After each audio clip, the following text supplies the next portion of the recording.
Es una carrera que te abre un panorama enorme en cuestión de información que te va a servir para que tomes decisiones.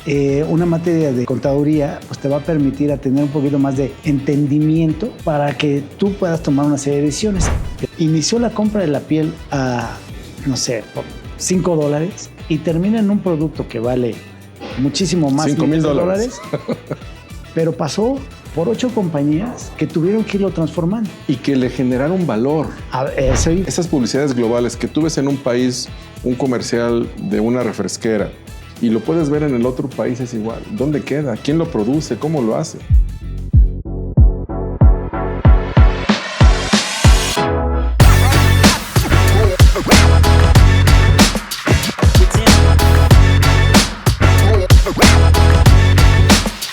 Pues buenos días a todos, buenas tardes, buenas noches según la hora en la que estén viendo este talk show. Un nuevo capítulo de Hablemos de Valor. En esta ocasión con el gusto, el orgullo y la satisfacción de que el doctor Gerardo Alfaro se haya dado un tiempo para acompañarnos a esta pequeña charla en la que platicaremos, demos continuidad un poquito a por qué ser contador público y por qué especializarte, en qué especializarte. Doctor Gerardo, por favor, haznos el honor de presentarte. Muchas gracias, don Oscar. Muchas gracias. Gracias por la invitación. Es un honor estar aquí platicando un poquito sobre lo que es la contaduría, los precios de transferencia y más. Presume, por favor. Me permito presentarme. Cacarea el huevo, doctor. Cacarealo. Yo soy contador público, egresado de la Ibero, y pues me he especializado en temas de impuestos internacionales y sobre todo precios de transferencia. Ese es el área de desarrollo de la firma que tengo el honor de dirigir. Perfecto, doctor. Muchas gracias. ¿Por qué estudiar contaduría pública, doctor? ¿Por qué? ¿Por qué ser contador? Siempre nos dicen, es que te gustan los números. No, a mí me parece que hay un contexto, pero danos tu experiencia. ¿Por qué, doctor? Yo te diría, ¿por qué no estudiarla? Exacto. ¿No? De acuerdo.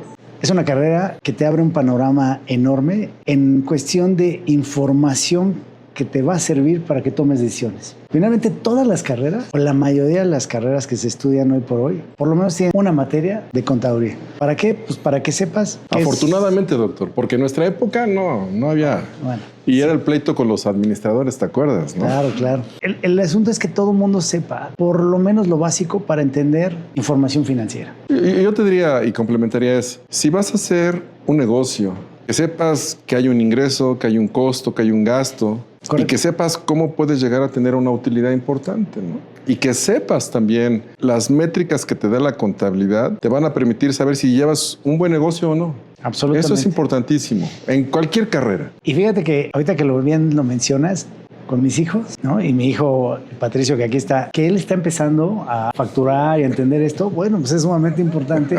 ¿Cuánto ingreso? ¿Cuánto egreso? ¿Qué me deja? ¿Cuánto tengo que contribuirle a la autoridad? Como obligación constitucional. Pero una materia de contaduría pues te va a permitir a tener un poquito más de entendimiento para que tú puedas tomar una serie de decisiones, ya sea que quieras invertir, ya sea que quieras participar como socio en una entidad o tener tu propio negocio. Y te da esa visión, ¿no? Sí. Que sabes que al final del día todo tiene un costo, pero todo sacrificio tiene un rendimiento que es una utilidad. Absolutamente. Y que esa es la que te va a permitir continuar con tu negocio, cambiar, ajustar o dejar el negocio, ¿no? Oye, ¿te ha dado alguna ventaja competitiva en la vida haber estudiado contaduría pública? Sí, claro. Sobre todo, bueno, evidentemente porque dirijo una firma de contadores, pero a mí me ha dado sobre todo para el área de especialidad.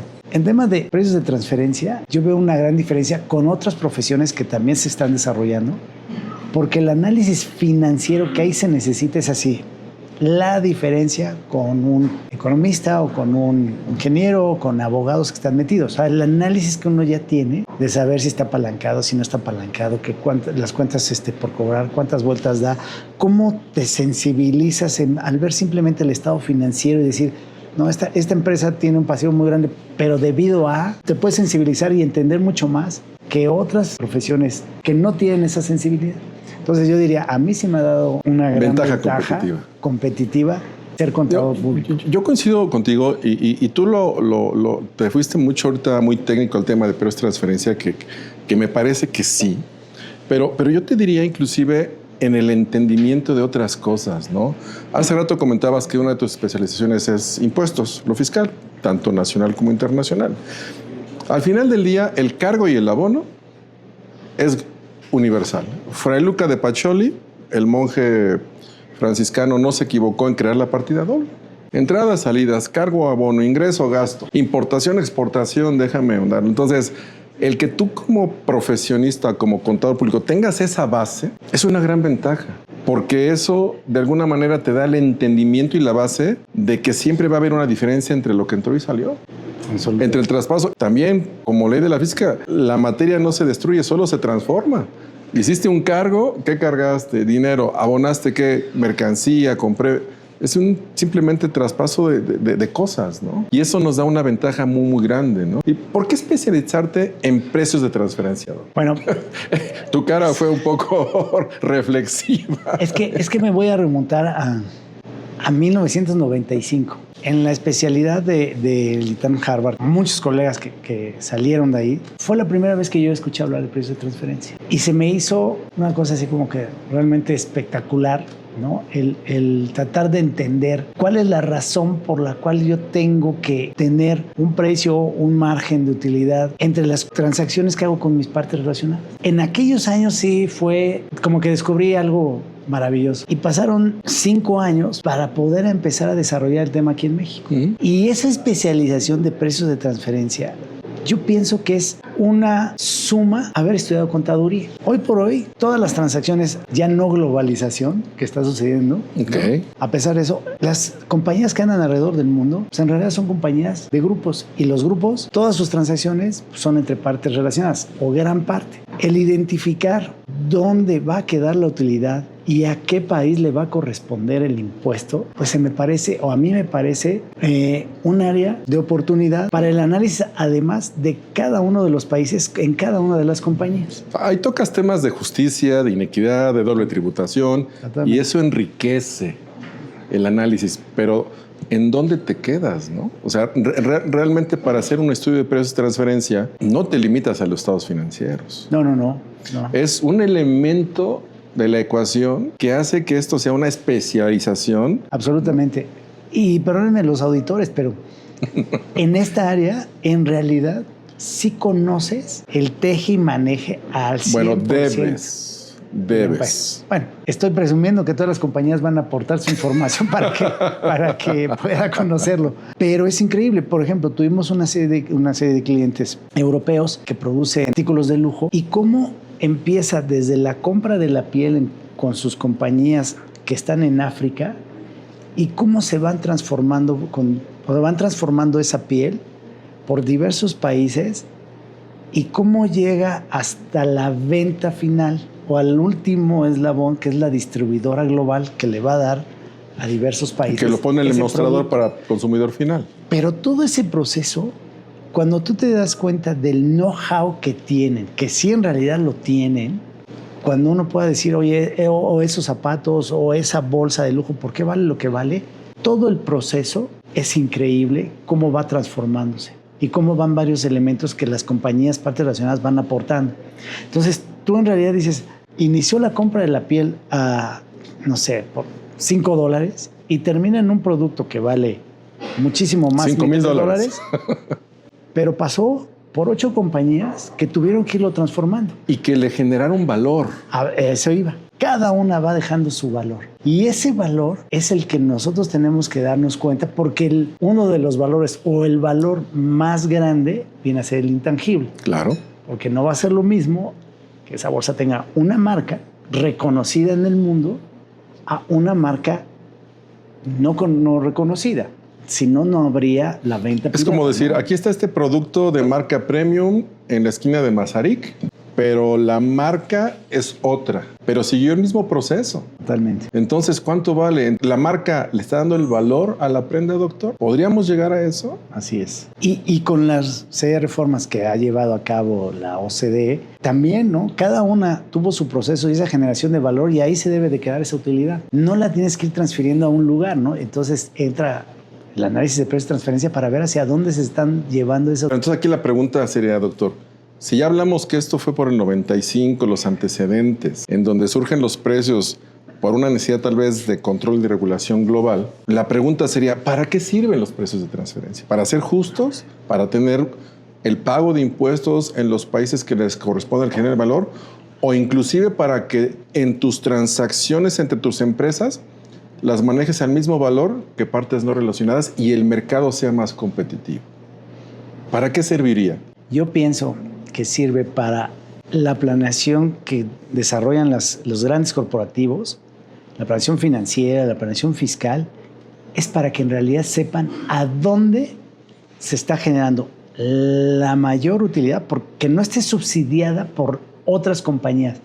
¿Dónde se está generando en realidad la utilidad? ¿Y dónde debe de quedarse esa utilidad? Para mí el estudio de precios de transferencia es el análisis de esas utilidades, dónde debieron de haber estado y cómo debe de llegar al último eslabón, con qué valor debe de llegar a ese utilidad. Porque en todo ese proceso ya se repartieron utilidades en ese grupo, porque cada una va dejando su margen. Entonces, sí, debería de. La que inició en África, ¿por qué le toca la menor parte? Y la que está como distribuidora global, ¿por qué se lleva la mayor parte? ¿No? Entendiendo desde una base de decisión de Sí, claro. transferencia. En ese ejemplo doy la materia prima, el costo en la crianza, en el corte, pero hasta ahí no hay proceso. Y puedes tener una piel que cumple con unos requisitos mínimos de calidad, que entre el tratamiento químico, las sales que le pones, el rasurado, la pintura que es de otro nivel, es lo que hace que vaya generando ese valor, ¿no? Entonces, pero fíjate, hablas de un tema de mercancía. ¿Qué pasa cuando hablas de tecnología? Ese es otro. ¿No? ¿No? O sea, ¿dónde queda el tema del desarrollo? Si hay un encargo de obra, si tienes el tema de un licenciamiento, porque el tema de precios de transferencia, de acuerdo a las regulaciones en general, pues tienes 3 conceptos básicos, 4 si me apuras, ¿no? Intereses, regalías, asistencia técnica, servicios. Oye, manufactura, producción, en el proceso que acabas de comentar, ¿no? Pero lo más tradicional es gastos y los famosos gastos administrativos y la repercusión de la publicidad, ¿no? Todo eso, de alguna manera, esas publicidades globales que tú ves en un país, un comercial de una refresquera, y lo puedes ver en el otro país, es igual. ¿Dónde queda? ¿Quién lo produce? ¿Cómo lo hace? Eso, el análisis de precios de transferencia, ¿qué te ayuda a definir?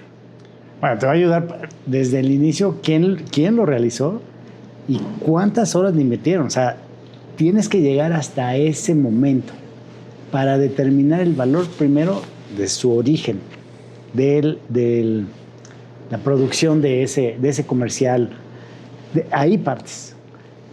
Porque cuando se los venden a las distribuidoras, ya tiene otro valor. ¿Y tú cómo vas a determinar ese margen si no conoces el inicio de esa producción? O sea, tú necesitas conocer ese inicio de esa producción. Si no, es bien difícil. No te puedes ir a otras, porque lo cobran a través, perdóname, o de publicidad, o le cobran a través de un fee, y ese fee se reparte en todo el mundo. Pero el fee que me está cobrando, a lo mejor fue un gasto a prorrata. Y ese gasto a prorrata, pues en México es no deducible. ¿Sí? Decir, oye, ¿pero por qué gasto a prorrata? Ah, pues es que nos gastamos $10 millones y a México, como son 10 países, pues a México le toca $1 millón. ¿Y por qué $1 millón? Por nivel de ventas. ¿Por qué $1,5 millones? Sea, claro. Oye, ¿dónde está la relación de lo que el beneficio que da en México es? Pero esto me lleva a la siguiente reflexión. Control interno. Oye, si yo no tengo ese control de todo ese proceso productivo, siguiendo tu ejemplo de la publicidad, ¿cuál sería el elemento probativo para demostrar que sí me tardé 20 horas en producirlo? Entonces, si no tengo un buen control interno, ¿cómo demuestro que costó 10? ¿No? Ahí, ¿cuál sería tu sugerencia en ese contexto? ¿Cuál es el tema, con independencia del concepto de materialidad que manejamos en México, el concepto para tema de revisión, de control, inclusive de poder demostrar qué fue lo que me costó? ¿Para ti el control interno sería parte importante de esto? Por supuesto, por supuesto. Es que dentro del control interno, pues yo diría, está la documentación. En cuestiones de tecnología luego es sumamente complejo porque no se quiere compartir esa información. Pero si tú vas documentando el paso a paso, tú tendrías una manera de justificar la inversión de la gente en la realización de un software o de o de otro tipo de desarrollo tecnológico, ¿no? Ahí te debías de dar cuenta.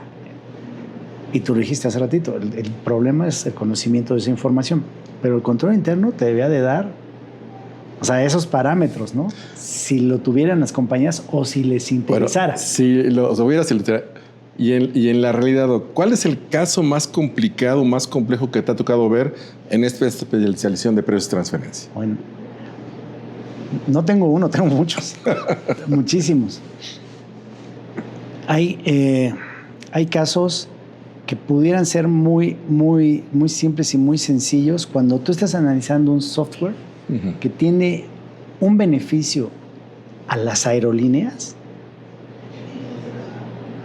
pero la marca no es conocida hacia afuera de las aerolíneas, es interno nada más en aerolíneas. En la industria de y su desarrollo para los desarrolladores tiene un valor determinado, y cuando se voltean y dicen, oye, es que me vas a pagar una regalía del 10% de este software, es cuando empiezas en algo tan subjetivo, porque el desarrollo nada más impacta a determinado sector, que es la aviación, y dentro de la aviación a determinadas aerolíneas, no a todas.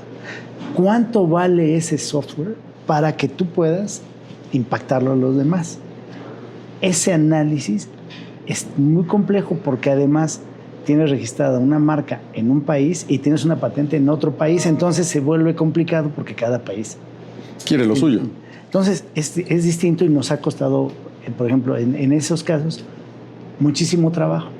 O el impacto también de horas en desarrollo de software para compañías norteamericanas, cuántas personas se involucran, y cuando llegan al registro, pedimos el registro, por ejemplo, en los Estados Unidos, y el valor que le dan a Estados Unidos contra lo que se invirtió, y toda la gente que se invirtió, luego nos cuesta mucho trabajo evaluarlo, ¿no? Casi todos los casos son de intangibles, ¿no? Lo tangible es un poco más accesible. Sí, porque hay registro, hay órdenes de producción, hay muchos temas que te dan ese soporte documental que se requiere para justificar el valor, pero el intangible es... Y otros casos que nos ha tocado difícil es cuando tú analizas en México, haces todo un análisis y de repente te llega una información de la matriz que se encuentra en el extranjero, que hizo a lo mejor un acuerdo de precios anticipados, un APA, pero un APA individual en ese país, y te mandan, después de 10,000 preguntas, te mandan eso y dices, allá acordaron un monto y aquí tengo otra cosa, entonces ¿cómo resuelvo el que se encuentra allá contra lo que tengo aquí en México? Eso también nos costó mucho trabajo resolverlo, porque allá está el APA resuelto, ¿no? Para ese país no tiene problema, y aquí en México... Exacto. ¿no? Y llega con otros montos, ahí se vuelve también, ¿no? Sí, pero entonces en ese sentido, fíjate, estás hablando de operaciones globales, de empresas transnacionales. Podríamos decir que las reglas están hechas para ese tipo de transacciones. Sin embargo, la legislación local, y tocando un poquito México, para compartir con todos los jóvenes que nos siguen y nos ven, decir que la regla de precio de transferencia es para cuando llevas a cabo operaciones con partes relacionadas, nacionales o extranjeras, ¿no? Y ese efecto lo tienes en México. Y en ese caso tienes una serie de características y reglas a cumplir, ¿no? Oye, pero ¿por qué tengo que cumplir con esto? Pues porque tienes que demostrar que lo que le estás vendiendo a tu subsidiaria o lo que te están vendiendo, lo estás comprando, es a valor de mercado. Es decir, que haya un valor que no tenga un beneficio entre empresas que pudiera calificarse como dumping, un tema comercial, etcétera, pero que te da esa regla que te permite tener inclusive competitividad en el extranjero, ¿no? Y comentabas tú aparte de las reglas, ¿no? Por ejemplo, México, el Servicio de Administración Tributario tiene reglas para precios de transferencia. ¿Cuáles son las más destacadas que tú podrías poner sobre la mesa? Fíjate, ahorita estábamos en la oficina analizando eso. Y entre las preguntas frecuentes nos da un análisis. No me quiero meter a lo técnico, pero es una fórmula para análisis de cuentas por cobrar, que difiere un poco de lo que dicen las guías de la OCDE. De la OCDE. ¿No? Entonces, Simplemente cuando te dice el promedio de cuentas por cobrar y saldo inicial más final entre 2, o el saldo mensual, la sumatoria mensual entre 2. Como promedio. Interesante. Dices, ¿cuál de las dos voy a ocupar, no? Claro. ¿No? O dice la fórmula, oye, pues tasas de interés. Okay, la tasa de interés, ¿cuál? ¿Cuál quieres? ¿La de referencia? El LIBOR más 2. Porque además también te dice, oye, dentro de tu ciclo operativo, ¿no? ¿Qué es mercado, tasa de no? interés. Entonces en las preguntas frecuentes, pues te da una explicación. Aquí en unas días te da una explicación un poquito más completa, ¿no? Entonces, tienes esas pequeñas diferencias donde lo que uno trata de evitar es tomar a rajatabla, tomar un criterio para todas las compañías y bueno, pues no sería lo correcto, ¿no? Sino es por cada una, porque cada una tiene sus funciones, sus activos, sus riesgos. Vamos a ver cómo se va, y como hay una muy apalancada para cuentas por pagar y habrá otra que no, porque su funcionamiento es distinto, ¿no? Entonces, creo yo que sí faltan una serie de reglas para México para que te explique muy bien qué es lo que debes de considerar. Claro. Y no te lo dejen a tu criterio, porque el mío a lo mejor no es el mismo que el del SAT. Claro, no va a ser. Pero, y fíjate ahí, por ejemplo, si entramos un poquito a la práctica, hablamos del tema que tiene que ver con los métodos de evaluación, ¿no? Y en los métodos de evaluación, de los más usados, es el valor comparable, ¿no? El precio comparable. El precio de valor comparable, ¿no? En donde mucho de lo que sucede es, pues compárate con un ente económico que lleva a cabo lo mismo que tú, ¿no? Pero esa puede ser una trampa, porque el que haga lo mismo que tú no quiere decir que tenga la misma infraestructura, que no tenga el mismo costo, que no tenga el mismo personal, que no tenga esa paridad contigo, ¿no? Y entonces es muy común que digan, sí, no, pues es que mira, en mi análisis acabo de compararme con Luis, Pedro, Juan y Alberto. Pero pues yo tengo 2 hijos y ellos tienen 4, entonces su costo es diferente. Oye, pero nos dedicamos a lo mismo, pero no es así, ¿no? Y entonces, ¿qué tan complejo es en la práctica el que te encuentres a una empresa similar a ti con la que te puedas comparar casi al 90%? No, es complejo. Es muy complejo. ¿Existe? ¿Has encontrado alguna realidad? Yo así que no. Igual no. No, y además es tan subjetivo, porque cuando tú estás, este ejemplo de cuentas por cobrar o cuentas por pagar, es el análisis de comparabilidad.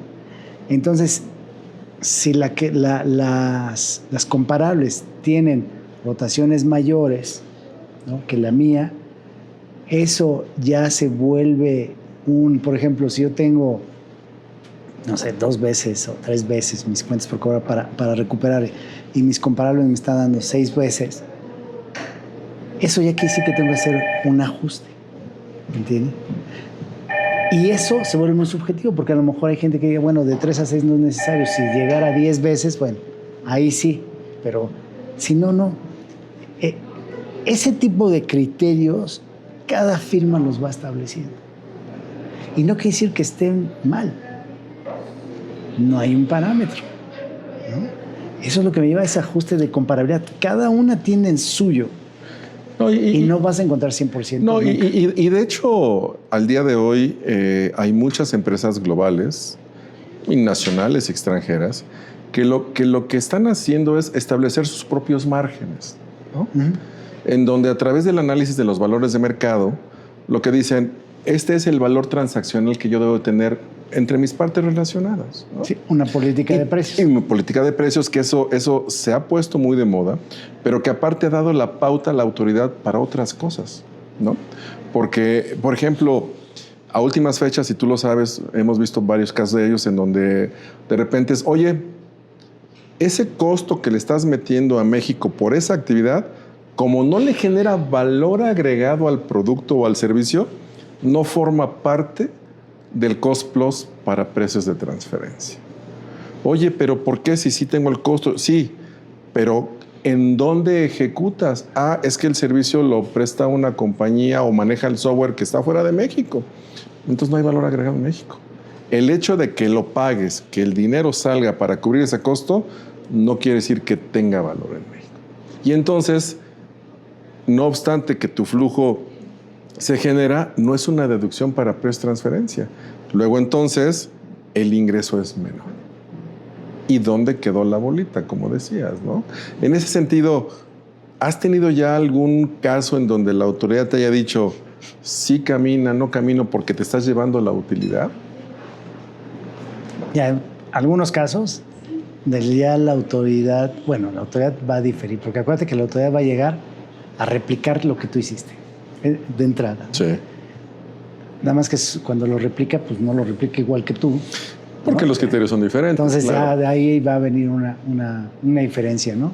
El asunto es, vuelves a lo mismo, o sea, qué tan razonable sea lo que tú tienes con lo que tiene la autoridad y cómo lo vas a resolver. Evidentemente lo va a ver desde un ojo recaudatorio, donde pues, lo que tú dices que no tiene ningún valor, pues lo te va a decir, no, sí tiene un valor y te lo presumo y sobre eso a lo mejor vas a tener que pagarme, ¿no? Claro. Eso es lo que puede pasar. Y en los casos que hemos tenido, pues ha habido alguna serie de pequeñas diferencias que, bueno, uno termina conciliando para bien, ¿no?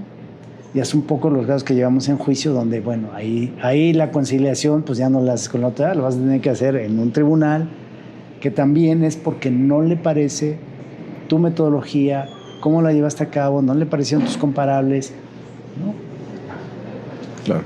Doc, ¿dirías que los precios de transferencia es una moda, es un elemento regulatorio o es base de control interno? Te voy a decir, no es moda. Yo creo que todas las compañías deberían de tener una política de precios de transferencia, porque evidentemente tienes que cobrar lo que se debe de cobrar. Y si tú haces una buena planeación financiera, vas a obtener un mayor beneficio en la compañía. O sea, un recurso económico mayor, una utilidad, y la vas a poner donde debe ser. Puede sonar muy absurdo lo que te voy a decir, porque tú mencionaste las nacionales. Y las nacionales podemos partir desde el dueño que tiene un terreno o tiene una planta y se la cobra a su fábrica y la cobra en 10 pesos en lugar de cobrarla en 150 porque dice que se va a ahorrar el impuesto como arrendador. Y finalmente no te vas a ahorrar el impuesto como arrendador. O sea, así es. Es lo que debe hacer. O sea, si es un tema cultural también ahí. Y tú le invertiste, oye, debes de tener una rentabilidad, ¿no? Un retorno de lo que invertiste. Y si te toca 150, pues man, recupéralo. Así es. No te va a pasar nada. Así es. ¿No? Ese tipo de cosas. Y paga el impuesto que te toca de ese lado. No pero además te vas a dar cuenta de dónde debe de estar. Es como decir, empresa rica, empresario pobre. Claro. ¿No? Y pues no va por ahí. Así es. No es así.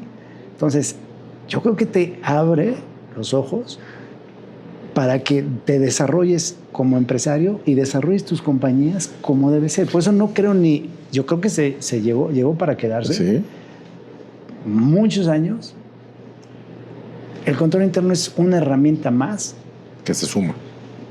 Y yo creo que va a dar para muchos años. Yo creo que fíjate que yo me detendré ahí un segundito solamente para compartirle a nuestros visitantes, a quien nos observa y sigue este talk show, la palabra importante que dijo el doctor: empresario. Planeación financiera, no planeación fiscal. Son cosas diferentes. Pero no tienes que hacer una planeación fiscal si llevas a cabo una adecuada planeación financiera, ¿no? Que sepas bien cómo están identificados tus costos, tus gastos, que tus precios de venta, el costo de tus servicios, tus honorarios estén perfectamente bien identificados y que tengan el reconocimiento de ese valor de tu costo y un poquito más. Y en esa planeación financiera vas a poder no solamente cumplir con el objetivo de tu proyecto, sino también lo que vas a lograr es permear tu marca, tu producto, tu servicio Y aparte vas a hacer un círculo virtuoso, porque vas a poder tener proveedores con la calidad, tus clientes te van a buscar, se va a permear. Y eso es bien importante, bien, bien importante. Oye, nada más quisiera, fíjate, tú iniciaste sobre la importancia de la contaduría y voy a regresar nada más en el tema de precio de transferencia. Y lo digo porque es mi área de desarrollo. Nos hemos topado con que ni siquiera, o sea, la compañía que quieras, desde la más grandota a las más chiquitas, no saben contabilidad. ¿Sí? No pueden contabilizar. Y es tan importante cómo lo contabilizas, porque si tú pones una regalía dentro de los gastos operativos, va a tener una incidencia a cuando la regalía pudiera, y hemos visto que están dentro del costo. Claro. Entonces, ¿qué pasa? ¿No? O sea, tiene su repercusión cómo contabilizas. Y ese cuesta mucho trabajo a otros profesionistas y no al contador. O sea, el contador lo puede identificar y decir, Claro. y puedes hacer la mano y decir, oye, ¿por qué se encuentra este gasto de tu parte relacionada aquí? Sí. ¿Por qué lo hiciste? Y es el tema del lenguaje, Doc. ¿Es costo o gasto? Para empezar, ¿no?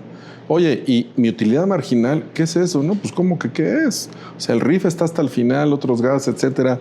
Pero le diste al clavo ahí, porque el que tengas una buena contabilidad te va a permitir el tener un buen análisis y una muy buena información. Fíjate, y hemos llegado hasta el absurdo de decir, bueno, a mí no me importa que esté en el costo o en el gasto, para mi evita no pasa nada. No, bueno, No.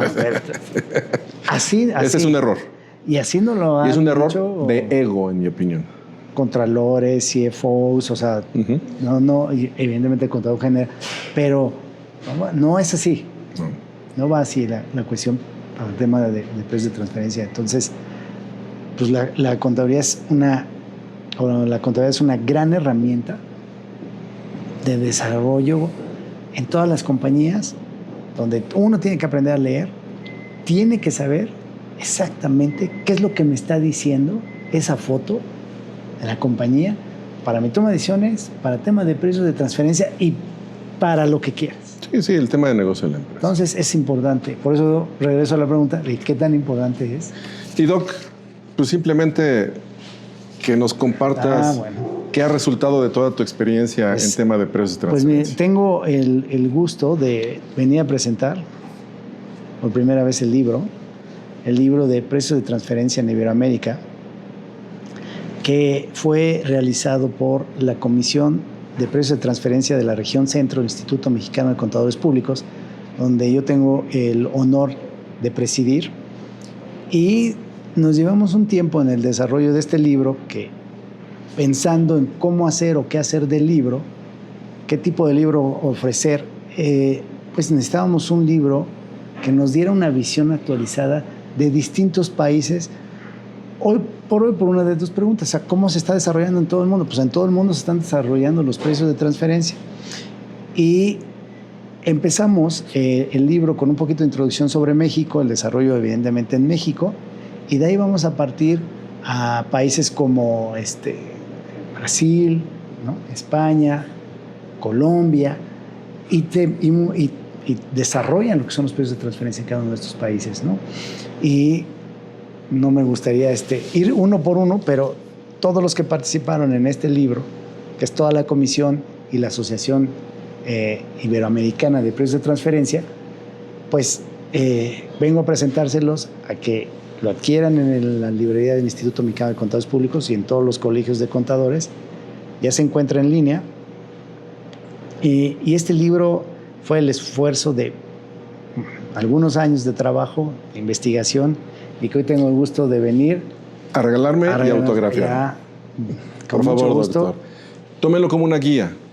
Este tipo de libros técnicos son libros de consulta que les van a permitir aclarar una duda inmediata que tengan, ¿no? Con eso concluimos. Les agradecemos su participación, su visita, el estén con nosotros.